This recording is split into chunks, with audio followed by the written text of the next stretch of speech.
Kuansa ko sa ato ang sauce, which is nakoy dani onion and bali.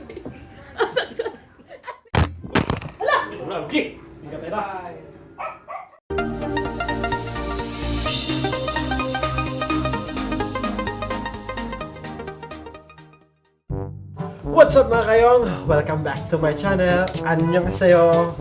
So welcome dahil sa amuang kusina.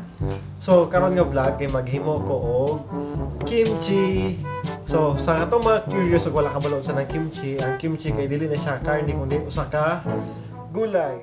Ang ingredients ato ang kimchi kay simple ra kaayo, kinahanglan ng taog asin, sugar, bombay, ahos ug ang pinaka-importante panglima ang ato ang chili powder. Sa mga una nako nga vlogs, dili mabuhi ang akong vlogs kung wala ni siya. 1, 2, 3. Tada! Okay, wala na.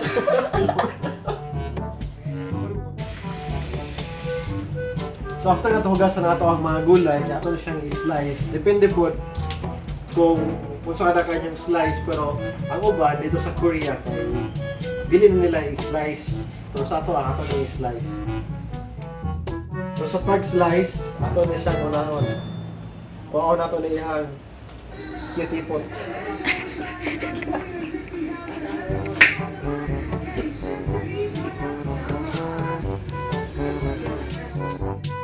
So after na ito hugasan ng ato ang mga gulay, so kinanglan na ito siya ihumol sa asin for 30 minutes to 1 hour.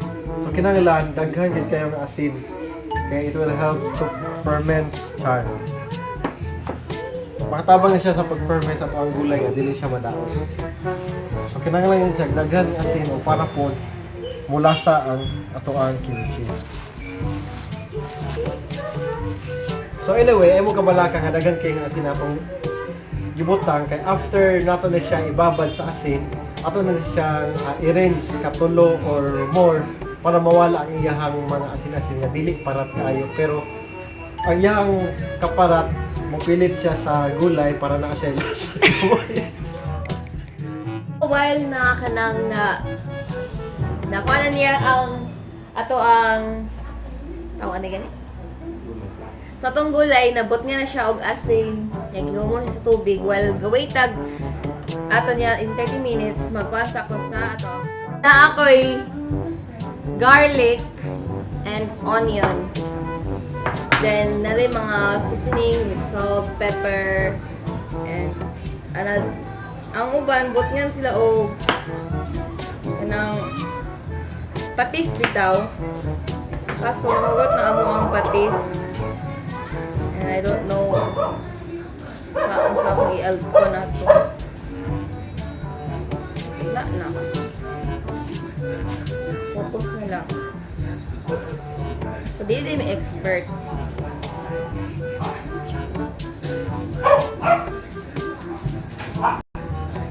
O siyang niya, magdikdik na ko niya. Using this. Wow! Gamay ra siya kay gamay ra ang punto siya.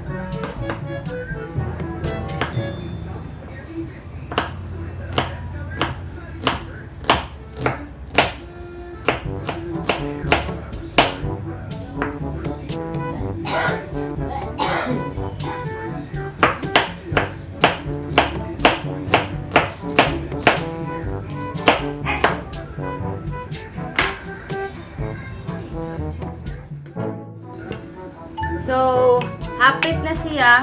Wala na tamo gipakita kay sudpod magsarili ako tiktik dire.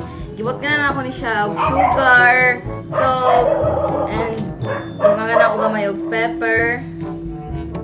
Actually, dili mo ko hilig mo gamit og mga measurements which is not good. Kaya dapat ma-perfect bro. Chamba-chamba lang ba kaya to? Or good ni honey pepper. And nabutang na nako ang pepper nga mo gay na nakagot na. Alin kilo. So kanto ako sang i-mix na pod. Ikaw while mo ga mix mo ani, pwede po nyo tilaw-tilawan na lang kung okay na ba sa inyo ang lasa, kung okay na ba ang timpla, kung halang na ba.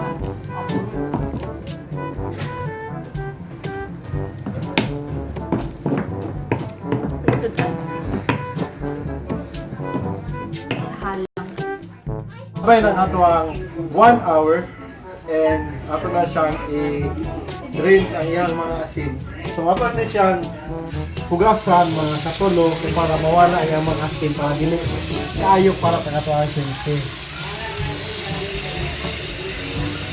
Ato na siya hugasan then balik sa natin nga sulanan. Then after na, balik-balik ko lang na ito hantod, katulo or kaupat na mawala na gid ang iyang mga asin nga grabe ka parat. So kani siya kay nahumo naman ni siya sa asin. Parat na ni siya pero dili kay igon gid nga kuan nga igon ra siya parat nga makalasa na gid. Dry din yung kamot ko mag-mix kay para di siya madaot. So kailangan ko to siya kamoton para ma-even din.